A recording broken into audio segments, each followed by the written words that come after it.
నారాయణ ఆది నారాయణ. ఓం నారాయణ ఆది నారాయణ ఛానల్ను ఆదరిస్తున్న గురు బంధువులకు స్వాగతం, సుస్వాగతం. ఓం నారాయణ ఆది నారాయణ. ఓం శ్రీ భగవాన్ వెంకయ్య స్వామినే నమః. ఆశ్రిత జనరక్షకుడు, దీనజన బాంధవుడు శ్రీ భగవాన్ వెంకయ్య స్వామి వారి పాద పద్మములకు నా ప్రణామములు. సమస్త సగుణ రూప నిర్గుణ రూప గురుదేవుల పాద పద్మములకు నా నమస్సుమాంజలి. అవధూత శ్రీ భగవాన్ వెంకయ్య స్వామి వారి అనుగ్రహంతో, సమస్త గురుదేవుల ఆశీస్సులతో శ్రీ మొగలిచెర్ల దత్తాత్రేయ స్వామి వారి జీవిత చరిత్ర పారాయణ భాగం 18. ఓం శ్రీ గణేశాయ నమః. ఓం శ్రీ సరస్వతి నమః. ఓం శ్రీ గురుభ్యో నమః. ఓం నారాయణ ఆది నారాయణ. శ్రీ స్వామివారితో సహా శ్రీధర్రావు గారి దంపతులు, కౌసల్యమ్మ గారు, రమణయ్య గారు అందరూ మొగల్చెర్ల సరిహద్దుల వరకు వచ్చారు. సరిహద్దుల దగ్గరికి వచ్చేటప్పటికి రమణయ్య గారు తాను పొట్టెపల్లి వెళ్ళిపోతానని చెప్పి బండి దిగి శ్రీధర్రావు గారి దగ్గర సెలవు తీసుకొని రమణయ్య గారు వెళ్ళిపోయారు. శ్రీ స్వామివారిని తీసుకొని దంపతులిద్దరూ తమ ఇంటికి చేరారు మొగల్చెర్ల. కౌసల్యమ్మ గారు ముందుగా బండి దిగి ఇంట్లోకి వెళ్ళారు. అంటే వీరి పిన్ని గారు. ప్రభావతి గారు కూడా దిగి గబగబా వెళ్ళి శ్రీ స్వామివారి కాళ్ళు కడుక్కోవడం ఒక బకెట్తో నీళ్లు సిద్ధం చేశారు. ఈ లోపల శ్రీధర్రావు గారి తల్లి సత్యనారాయణమ్మ గారు మెల్లగా బయటకు వచ్చారు. ఆవిడ శ్రీ స్వామివారిని చూసి ఏమని వ్యాఖ్యానిస్తారో అని ప్రభావతి శ్రీధర్రావు గారు మదన పడుతున్నారు. శ్రీ స్వామివారు కాళ్ళు కడుక్కొని నేరుగా సత్యనారాయణమ్మ గారి ముందు చిరునవ్వుతో నిలబడ్డారు. ఆవిడ అవాక్కైపోయినట్లుగా మారిపోయి అప్రయత్నంగా 2 చేతులు జోడించి నమస్కారం చేసి ఇలా అన్నారు. స్వామి, మీరు ఇక్కడికే వచ్చారా? మిమ్మల్ని చూడగలనో లేదో అని ఈరోజు చాలాసార్లు లోపల బాధపడుతున్నాను. నా కోసమే వచ్చినట్లు ఉంది నాయన అని అన్నారు ఆమె.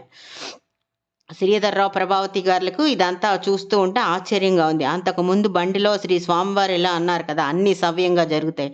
ఆ మాట ఇప్పుడు అక్షర సత్యమై కూర్చుందనమాట. శ్రీ స్వామివారి ఎంతో ప్రసన్నంగా ఇలా మాట్లాడారు సత్యనారాయణమ్మ గారితో. అమ్మ, ఆరోగ్యం నెమ్మదిగా ఉందా అని అడిగి ఆమె చేతుల్ని మెల్లగా సృశించి ఇంటి వరండాలోకి వచ్చారనమాట. ఎన్నో ఏళ్ల నుంచి పరిచయం ఉన్న వాళ్ళు మాట్లాడుకుంటున్నట్లుగా ఉంది ఆ సన్నివేశం చూస్తే. సత్యనారాయణమ్మ గారు పట్టరాని సంతోషంతో ఇలా అన్నారు.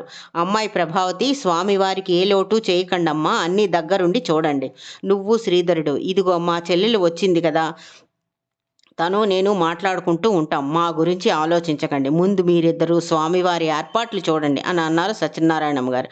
ఆవిడ ముఖంలో ఆనందం తాండవేస్తుంది. శ్రీ స్వామివారు మళ్ళీ ఆవిడ దగ్గరికి వచ్చి, అమ్మ, నాకు ఒక గ్లాస్ పాలు చాలు, మీరు విశ్రాంతి తీసుకోండి అని అన్నారు స్వామివారు, దత్తాత్రేయ స్వామివారు. శ్రీ స్వామివారి బావి దగ్గర స్నానం చేస్తూ శ్రీధర్రావు గారితో ఇలా అన్నారు. ఈ బావి ఇక్కడ ఉండకూడదు అన్నారు. అప్పుడు శ్రీధర్రావు గారు ఇలా అన్నారు. ఇది మా నాన్నగారు త్రవ్వించింది. ఆయనకి వాస్తు పైన, దైవం పైన పెద్దగా నమ్మకం లేని వ్యక్తి అని అన్నారు శ్రీధర్రావు గారు. అప్పుడు స్వామివారు ఇలా అన్నారు. అలాగా, సరేలేండి, కాలమే దిద్దుతుంది అన్నారు స్వామి. ఆ తర్వాత శ్రీధర్రావు గారి ఇంటి ఆవరణలోనే ఉన్న మరో ఇంట్లో స్వామివారికి బస ఏర్పాటు చేశారు. శ్రీ స్వామివారు ఒక గ్లాస్ పాలు తాగి ఆ ఇంట్లోకి వెళ్ళి ధ్యానంలోకి వెళ్ళిపోయారు. మరునాడు ఉదయాన్నే శ్రీధర్రావు గారి దంపతులు శ్రీ స్వామివారిని వెంట పెట్టుకుని మొగలిచెర్లకు దక్షిణముగా సుమారు 2 కిలోమీటర్ల దూరంలో ఉన్న తమ పొలం వద్దకు తీసుకొని వెళ్ళారు. ఆ మొత్తం పొలం బీడువారి ఉంది. పూర్తిగా రేగు చెట్లు మయం. గొర్రెలు కాచుకునే పిల్లలు తిరిగే కాలిబాటలు, ముళ్ళు, సన్నని రాళ్ళు, చూడకుండా పాదం మోపితే కసుక్కుని దిగుతాయి అన్నట్లుగా ఉంది ఆ నేలంతా.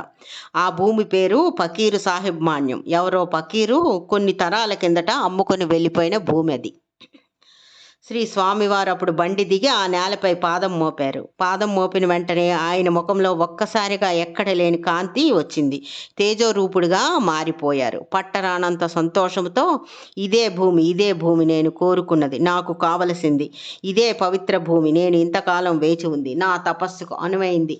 శ్రీధర్రావు గారు, ఈ క్షేత్రం దత్తక్షేత్రం. మీ దంపతులకి ఇక్కడ ఈశ్వర సాక్షాత్కారం అయింది కదా, అవునా అంటూ పసిపిల్లాడు తిరుగుతూ మాట్లాడారు. ఆ భూమిలో తిరిగారు. ఈశ్వర సాక్షాత్కారమా? శ్రీధర్రావు గారికి శ్రీ స్వామివారు చెప్పిన మాట అర్థం కానట్లుగా చూస్తూ ఉండిపోయారు. కానీ ప్రభావతి అమ్మగారికి చప్పున గుర్తుకొచ్చింది. కొన్ని సంవత్సరముల క్రిందట ఒక శివలింగం ఈ భూమిలోనే వారికి దొరికింది. ఆ శివలింగం ప్రస్తుతం వారి ఇంట్లో పూజా మందిరంలో ఉంది. ఇది జరిగి చాలా ఏళ్ళు అయింది. శ్రీ స్వామివారు గుర్తు చేశారు. ఆ దంపతులిద్దరూ స్వామివారి ప్రవర్తనకు ఆశ్చర్యపోతున్నారు. సిద్ధులు సాధకుల గురించి వారు విని ఉన్నారు, కానీ ప్రత్యక్షంగా ఇప్పుడు ఆ సిద్ధుల ప్రవర్తన ఇదే చూడటం. శ్రీ స్వామివారు అలౌకికమైన ఆనందాన్ని అనుభవిస్తున్నారు. అక్కడ నుండి కొద్ది దూరంలోని మన్నేరు నది వద్దకు అందరూ వెళ్ళారనమాట. శ్రీ స్వామివారు ఆ నది నీటిలో కేరింతలు కొడుతూ స్నానం చేశారు. ఇది మార్కండేయ నది. ఇది పకీరు భూమి. పకీరు అంటే సాధువు అని అర్థం. నా తపస్సు, నా శేష జీవితం ఇది ఇక్కడే. ఇది దత్తక్షేత్రం. భవిష్యత్తులో మహాపుణ్యక్షేత్రం అవుతుంది శ్రీధర్రావు గారు అని అన్నారు. అమ్మ, మీరిద్దరూ వినండి, ఇది పుణ్యక్షేత్రం, సాక్షాత్ దత్తుడి భూమి. నా తపస్సుకి ఇంతకంటే అనువైనది లేదు అని అన్నారు శ్రీ స్వామివారు.